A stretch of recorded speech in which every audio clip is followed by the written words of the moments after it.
Well, I'm in a 2005 Infiniti FX35, and today I'm going to show you to open the hood.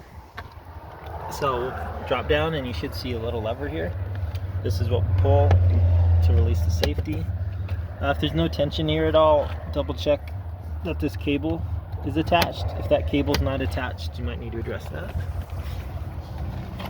But we'll go up to the front now. You should see the hood slightly loose now. That way you can stick your fingers in. And here there's a little lever to kind of pinch and lift. So pinch and lift. It's got these nice hydraulics that are hopefully holding it up for you. And this is what that mechanism looked like where I was pinching it.